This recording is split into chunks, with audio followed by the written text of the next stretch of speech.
Bueno, pues abrimos el campo del programa y hacemos con gente madrugadora, como Elsa López, que sé que es madrugadora porque le encanta vivir el día desde que comienza, seguro que sí.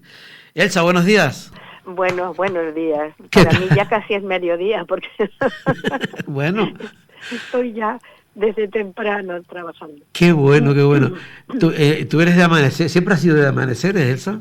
Sí, sí, yo soy Sí. de amaneceres y me gusta mucho. Si Ay, tuvieran perdón, que que tengo decirte, tos. elige entre una puesta de sol o un inicio del día, ¿qué eliges? No, yo prefiero el inicio del día, sí. Sí, Yo soy sí. como los aborígenes, espero que salga el sol, porque Eh, me parece que la llegada de la luz es lo más grande que hay en esta, porque uno nunca sabe lo que ocurre durante la noche. Y de es repente verdad. amanece y te sientes tan bien, porque dices, bueno, estoy viva, estoy Sí, aquí, sí. y por ahí sale la luz, ¿no? Eso es una reflexión que me hago siempre. Sí, es verdad. Fíjate, antes de venir para la emisora había leído, no sé quién lo dijo, de que si cuando realmente éramos libres. Y entonces alguien dijo que éramos libres en los sueños y alguien también le contestó, no, no, en los sueños no somos libres porque estamos supeditados a las experiencias que tenemos, a las que vivimos y eso nos influye también a la hora del sueño, ¿no? Sí, sí, tienen razón. Yo creo que soy más libre cuando soy consciente de que estoy, Mm. bueno, que ya ni se sabe, porque esto es un lío. Ya no Total, sabes total. cuándo estás despierta y cuándo estás Sí, sí, dormida. sí. Pero bueno, Bueno, bueno, esperemos que sea cierto que es estoy verdad. despierta. Sí. Elsa, Dime, queríamos hablar dime. contigo y conversar acerca de Antonio Gala, que yo sé que tenías una muy buena relación. Sí, sí, bueno, nos queríamos mucho, eso es Mm, importante. Con broncas, teníamos broncas como todas las parejas del mundo sí, y de repente estábamos sin hablarnos un tiempo, luego volvíamos a reconciliarnos, volvíamos a pelearnos porque discutíamos, la verdad es que discutíamos mucho. qué Yo lo bueno. peleaba, él me peleaba a mí y Sí, luego era un juego casi en broma a veces, ¿no? sí, Cuando me decía, cállate, no sé qué, eso es mentira, o decía, esa palabra está mal, no sabes hablar, o me regañaba por cualquier tontería. Me sí. llamaba, gorda, estás gorda. Entonces, bueno, era muy divertido, ¿no? Entonces yo lo insultaba a él y así nos pasábamos el día. Hemos tenido alguna Fíjate, bronca seria, fíjate sí. tú hablando con Juan Lasso, el compañero de Radio Diámetro, me estaba diciendo que el otro día que coincidió contigo en algo, ¿no? En algún evento fue, y me había comentado que dice, dile a Elsa que ella un día llevó a Antonio Gala a ver Lucha Canaria, ¿no? Sí, a Tejarafe. Porque Cuéntanos, cuéntanos. él quería, yo le hablaba de la lucha canaria, y me parecía algo muy hermoso, ¿no? Eso de que la gente se respetara como todo el ritual de la lucha Sí, canaria que me sí, parece mágica. sí. Y dije, bueno, pues vamos, llévame. Y una vez que estuvo en La Palma, me enteré que había en Tijarafe, había lucha. Digo, Antonio, vamos, anda. Y lo llevé. Bueno, eso fue, Sí, estaba loco de ver aquello, en porque serio. él pensaba que era una cosa mía, esas exageraciones Sí, cuando uno defiende su isla y sus tradiciones, pero sí, no, sí. comprobó que era cierto y me dijo, qué belleza además, ¿no? Esos rituales de cuando el otro toca el suelo y no le haces Sí. daño y lo recoges. Bueno, Le me sorprendía todo pareció, eso, le sorprendía. le sorprendió todo eso, Sí, sí, sí. sí, maravilloso. Qué Y además curioso. la gente estaba allí y se dio cuenta que estaba Antonio, bueno, aquello fue muy bonita la experiencia, ¿no? Qué Por todo lo bueno. que significaba y sobre todo porque él comprendiera, ¿sabes? Las cosas que suceden muchas veces, que pasan desapercibidas. La lucha canaria es algo desconocida en la península. Es decir, Y a él le sorprendía sobre todo me eso es abrí, el que lo sí, envuelve, ¿no? sí, Que le todo ese sorprendía ritual. eso, ¿no? Dice, esto es igual que la lucha greco-romana. Digo, pues sí, sí, tiene algo de eso, ¿no? Tiene algo de honor, de la fuerza y el honor. Y luego, en otro viaje, cuando fuimos al Hierro, creo que fue en el Hierro, porque sí, nos encontramos con un luchador, bueno, ya, ay Dios mío, el Pollito. Ajá.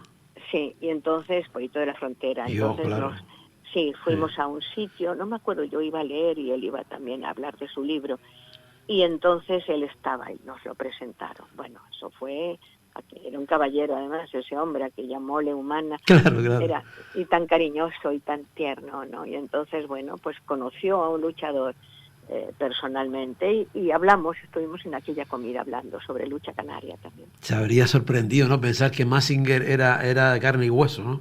Pues sí, sí, mi marido le contaba, porque claro, cuando el pollito viajaba tenían que ponerle en 2 asientos. Tenía que comprar dos billetes porque no cabían los aviones así en los asientos. Sí. Pero era un tipo espléndido, con aquella cara juvenil y aquella mirada tan cariñosa, porque era un tipo cariñoso. Bueno, esa es la experiencia respecto de la lucha canaria. Mira, cuéntanos entonces, ¿cómo conociste háblanos de Antonio? Hace muchos años. Pues mira, había un concurso de poesía que yo había hecho en La Palma, con el ayuntamiento, y entonces vino el jurado, vino José Hierro, Carlos Sagún, Benito de Lucas, Rafael Morales, que eran todos de la generación del 50 y amigos de Antonio. Entonces Antonio, a la casualidad, estaba en La Palma, porque había venido a hacer el pregón de una de las bajadas de la Virgen. Entonces, en un bar, estábamos todos, yo llegué y entonces José Hierro me dijo, mira, esta es Elsa, una amiga mía, me lo presentó, él me dio un beso, no sé qué, dijo 4 boberías. Y entonces en eso, y le dijo a Antonio, ahora viene su marido, recuerdo la conversación porque fue genial, y le dijo, es un hombre muy guapo, dijo, y ojito, que es el marido de Elsa. Ni mirarlo. Pero muy gracioso. Se peleaba con Antonio, pero en broma, ¿no? Sí. Y se insultaban también en broma, se decían cosas muy cariñosas. Mira, hay una cosa que es muy importante, ahora que tanto se habla, que si homofobia, que si tonterías. En aquellos tiempos, por ejemplo, todos los amigos sabíamos cómo era cada uno, ¿no? Y entonces yo recuerdo, pues Pepe le decía a Antonio, cállate que eres mariquita. Y entonces que Antonio le decía a Pepe, cállate tú que eres cualquier disparate, ¿no? Y entonces nos gastábamos esas bromas con todo el cariño y nos decíamos naturales, ¿no? Naturalmente, con toda naturalidad, cada uno era como le daba la gana. Pero fíjate que se normalizaba porque... Sí, totalmente, yo recuerdo ese día, esa noche que fue de risas hasta el amanecer, y todos juntos y lo pasamos de maravilla. Y a partir de ahí, Antonio empezó ya, nos invitó en Madrid a su casa, fuimos a comer con él y empezamos una relación. Nos reuníamos los sábados a cenar y charlábamos siempre con otros amigos, claro, eran unas cenas compartidas con otra gente del mundo del arte. Me acuerdo que iba... Verhaer, el modisto, iban otros poetas, otra gente, y nos reuníamos y hablábamos de literatura y sobre todo decíamos tonterías y nos reíamos mucho, eran unas cenas deliciosas. Y él empezó a venir a La Palma también en vacaciones. Y pasó el tiempo, pasaron los años y un día, hablando aquí en La Palma, paseando por la playa, empezamos a hablar de un sueño que él tenía, que era hacer una fundación con su nombre, que acogiera a jóvenes talentos del mundo del arte, de la literatura, de la música. Y yo me había educado en un colegio donde las disciplinas se mezclaban, ¿no? Y nuestros profesores nos daban las clases mezcladas, tanto hablaban de música como de geografía como de historia. Entonces estuvimos planeando una posibilidad. Volvió a Madrid, nos reunimos, me dijo, mira, sigo en marcha con esta idea, voy a proponérsela en Córdoba y al gobierno de Andalucía a ver qué pasa con esto. Y salió adelante la Fundación Antonio Gala con todo el éxito del mundo y yo fui su primera directora. Decidió el patronato, imagino que influido por Antonio Gala, me eligieron como directora y estuve 5 años. Luego nos peleamos, hubo una bronca ahí tremenda entre él y yo por razones pedagógicas y nos separamos. Pero al año antes del año me escribió una carta de las cosas más bonitas que yo he recibido. Una declaración de amor realmente. Porque realmente nos quisimos mucho y nos quisimos hasta el final. Hasta que él dejó de ser Antonio Gala y la última vez que nos vimos ya casi ni me reconoció, ni a mí ni a nadie. ¿No?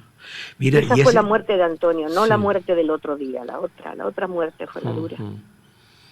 Y él era consciente ya al final de... Bueno, él sí era consciente. Él decía, incluso, él dijo, yo recuerdo ver una dice, yo, es que ahora me acuerdo que lo vi ayer, dice, yo puedo morir en cualquier momento. en cualquier momento puedo morir. Dice, pero no voy a morirme ahora porque entonces el cámara, se ve que le estaba haciendo una entrevista, ¿no? Dice, entonces el cámara se puede asustar y yo no quiero ahora que se le vaya a romper su aparato, como digo, su bello aparato. Me refiero a la cámara, decía él. Sí, mantuvo ese humor, ¿sabes? Sí. Su humor. Al final ya no, al final era un vegetal, o sea que ya últimamente ya no existía para nada ni para nadie, ¿no? Alguna sonrisa, a veces un apretón de manos, pero no. Hacía esfuerzos por reconocer. Quizá por eso, Elsa, él dice en una de las entrevistas que le hace el Loco de la Colina y le pregunta por qué era lo más importante una de las cosas más importantes para ser inteligente o la felicidad o algo así, y él decía que él pensaba que una de las cosas mejores era pasear por la playa, y como ahora me está contando que lo de la playa que sucedió paseando por la playa, voy a pensar que sí es verdad, ¿no? Sí. Nuestros paseos que hablábamos de literatura y de cosas. Recuerdo un día una anécdota que luego lo escribí en un artículo, que íbamos caminando y de repente dije, ay, mira, la playa de las focas. Y dice, ¿cómo? ¿Hay focas en La Palma? Digo, no, Antonio, va a haber focas en La Palma. Digo, son las gordas que nos bañamos al amanecer. Entonces le pusimos la playa de las focas porque las gordas se iban a bañar allá por la mañana temprano para que nadie la viera. Entonces, y le hizo tanta gracia, y entonces dije, ay, me encanta, te lo robo. Dije, no, el título es mío. Dijo, no, nos peleamos por el título. Entonces yo me adelanté y escribí un cuento que se llama Las gordas se bañan al amanecer. Y dijo, me has robado el título. Digo, no, perdona, el título te lo di yo. Claro. Esas eran las discusiones que teníamos tan graciosas. Claro. ¿Sabes lo que pasa? Bueno, que esas que tú lo denominas, son como tan vivas, esa ¿sabes? Que a lo mejor podían discutir por un tema pedagógico o de visión, pero no por putadas de nada, sino... Discutíamos por tonterías. Por tonterías no, por ejemplo. Por temas filosóficos o cosas así, claro, a lo mejor ni idea. Y a mí me encantan las coplas, yo canto coplas, bueno, fatal, pero las canto. Cuando estoy con amigos, pues canto coplas, siempre me han gustado. Todos los días, cuando yo cantaba una copla, su afán era corregirme. Ese verso no es así. Y yo cantaba la zarzamora y yo me salto versos o me salto coplas o las mezclo, y él decía que no, que esa no es la zarzamora, que eso es de la ruiseñora y cosas. Bueno, ese tipo de historias, tú imagínate, discusiones por el folclore español.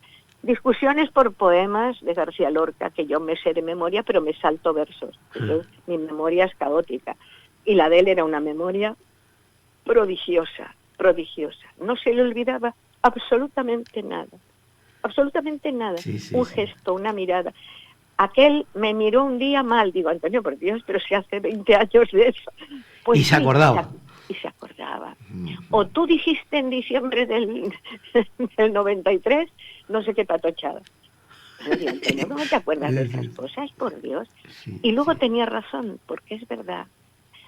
Yo tengo en la memoria anécdotas con él que son pues cosas que dices, ¿y cómo me acuerdo de eso?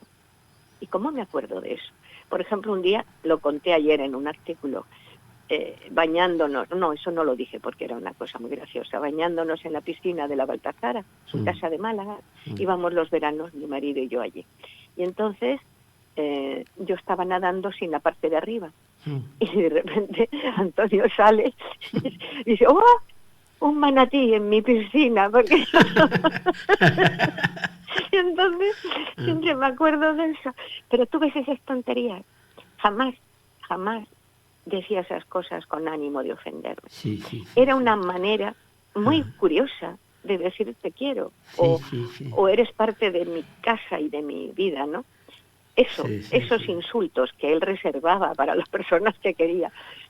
No, luego era impertinente con la gente. Igual no es insulto, sino debería de existir como otra palabra para que eso que a lo mejor denominamos insulto realmente no es.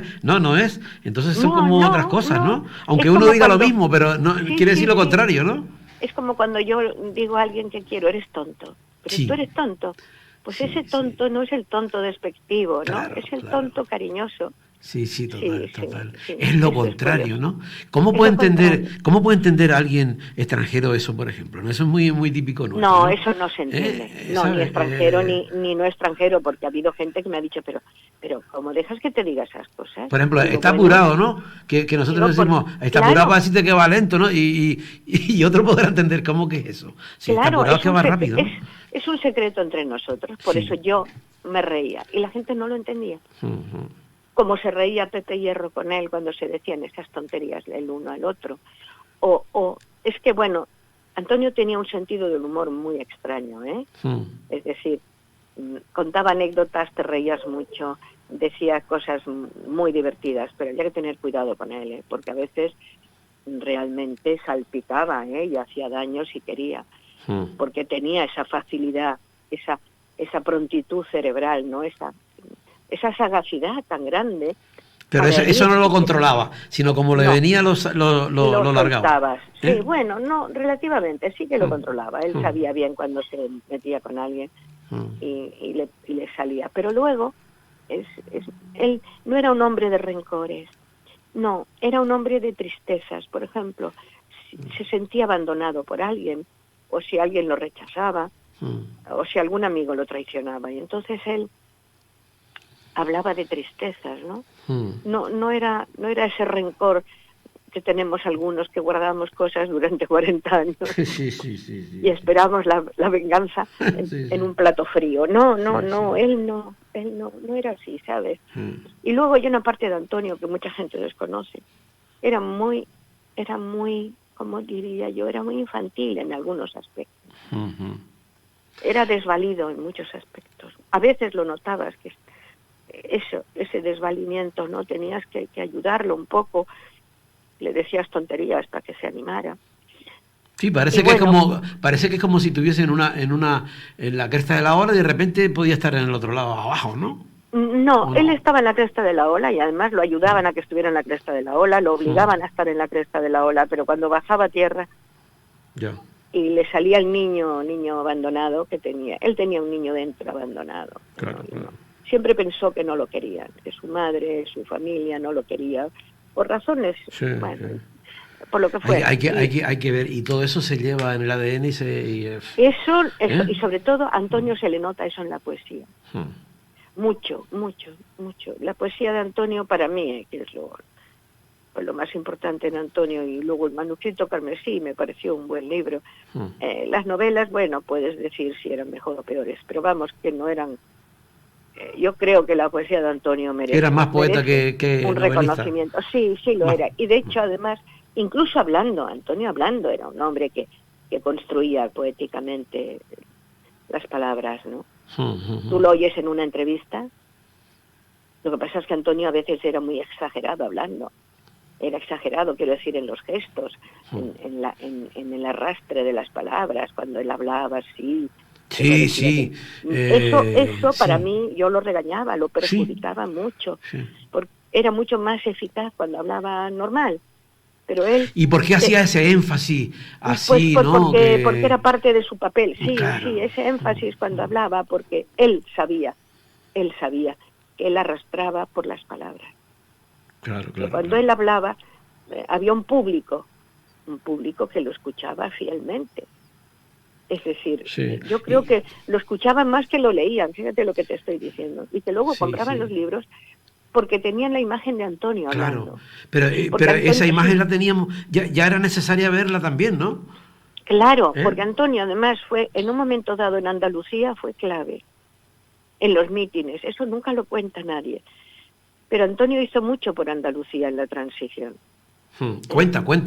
Hizo mucho. Bueno, pues en los mítines Antonio hablaba, Antonio defendía la Andalucía, y además defendía una Andalucía y la manera de hablar, el comportamiento, las coplas, lo que es un país, lo que es una comunidad autónoma que tiene su propia personalidad como la tenemos nosotros. Y esa defensa es la que él ejercía, ¿no? Y entonces, en un momento dado, él fue un poco, sí, fue un representante de lo que fue en Andalucía. había mítines donde yo no los vi, yo en aquella época todavía no tenía relación con Antonio, pero sí lo sé porque he visto vídeos, y he conocido a gente que lo tuvo a su lado en ese momento, ¿no? Políticamente hablando, quiero decir, porque digan lo que digan, él políticamente tuvo siempre una posición muy clara, y además él se declaraba, pues eso, él declaraba, era andalucista, le gustaba la independencia y la autonomía, no la independencia como el País Vasco, sino ese tipo de autogestión, ¿no?, de las autonomías que tienen su propia historia, su propia tradición, y que hay que reivindicarlo siempre. A lo mejor se adelantó en su tiempo cuando, ¿no?, en ese andalucismo, no sé. Sí, bueno, claro, fue de los que, de hecho, estaba en ese movimiento inicial, ¿no? Y eso es importante. Eso es importante, es decir, que cuando hablamos de Felipe González o hablamos de una serie de históricos, también hubo escritores, hubo artistas, hubo cantantes que se manifestaron, ¿me entiendes? Por esa España nueva que parecía que iba a surgir. Bueno, pero no bueno, esa España que se ha ido, claro. Pero, no entremos en ese berenjenal. Ya, pero claro, empezamos a hablar y ya automáticamente parece que... Dios mío, acaba uno hablando del presente y del futuro. Claro. Mira, ¿y cómo te gustaría a ti que recordaran, sobre todo las nuevas generaciones, a Antonio Gala?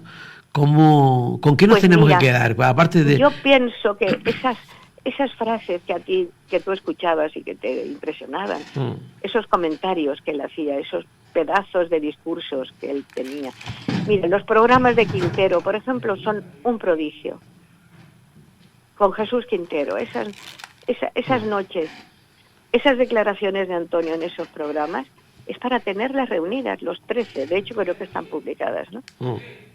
Y eso hay que transmitir muchas de las cosas que él dice ahí, sobre la libertad, sobre la felicidad, sobre el amor. El discurso de Antonio sobre la soledad ahora vendría de maravilla a las nuevas generaciones, que se sienten tan solas. El discurso del amor, lo que es el amor de verdad, que no es sexo, que es algo más, que es mucho más que sexo. Eso habría que explicárselo a los jóvenes. Esas palabras de Antonio, que ahora mismo no las tengo delante, pero bueno, que las he leído y las conozco, eso tienen. Por ejemplo, él decía que el desamor era bueno, porque el desamor te enseñaba, te conducía a la soledad con uno mismo, que es cuando uno aprende a ser persona, ¿no? Bueno, total. Y una cosa ya para finalizar, Elsa. Yo creo que antes, cuando estabas hablando de Antonio, de que alguna vez a lo mejor algunos amigos lo habían dejado un poco ahí de lado y tal. No sé si fue él, alguien dijo como que siempre se ha escrito, ¿verdad? Canciones o poemas o tal, siempre son como de amor, pero que a lo mejor falta como más lo de la amistad, ¿sabes? Que canciones que reflejen pues un desamor, pero a lo mejor de amistad, de amigos, no tanto como, ¿sabes? Sí, es posible, es posible. La amistad, bueno, los clásicos hablaron mucho sobre lo que era la amistad, y yo pienso que la amistad es algo muy grande que hay, que está mezclado, porque la amistad tiene mucho de amor, tiene mucho de egoísmo, tiene mucho de generosidad, tiene mucho de tantas cosas que tenemos los seres humanos. Yo creo que la amistad es algo importante, pero importante a cualquier edad, a cualquier edad. O sea, mi nieto pequeño, que se está oyendo por ahí, que yo cierro la puerta y vuelve a hablar, este nieto, por ejemplo, el otro día vino porque tiene una amiga y venía disgustado. Digo, ¿qué te pasa con tu amiga? Es que ya no te quiere. Dice, sí, pero no se quiere casar conmigo. Dice que todavía es muy pequeña. Bueno, pues ese amor, ¿me entiendes? Esa amistad, esa mezcla que los niños en su inocencia comprenden y entienden. Claro. Esa es la que deberíamos conservar. Total. A cualquier edad, ¿no? Total, Elsa. Elsa, ha sido un placer como siempre conversar contigo, Contra, de verdad que sí. Gracias. Un beso a todos. Gracias, adiós. Y en ese recuerdo de Antonio Gala. Chao. Venga, gracias. Adiós. Chao.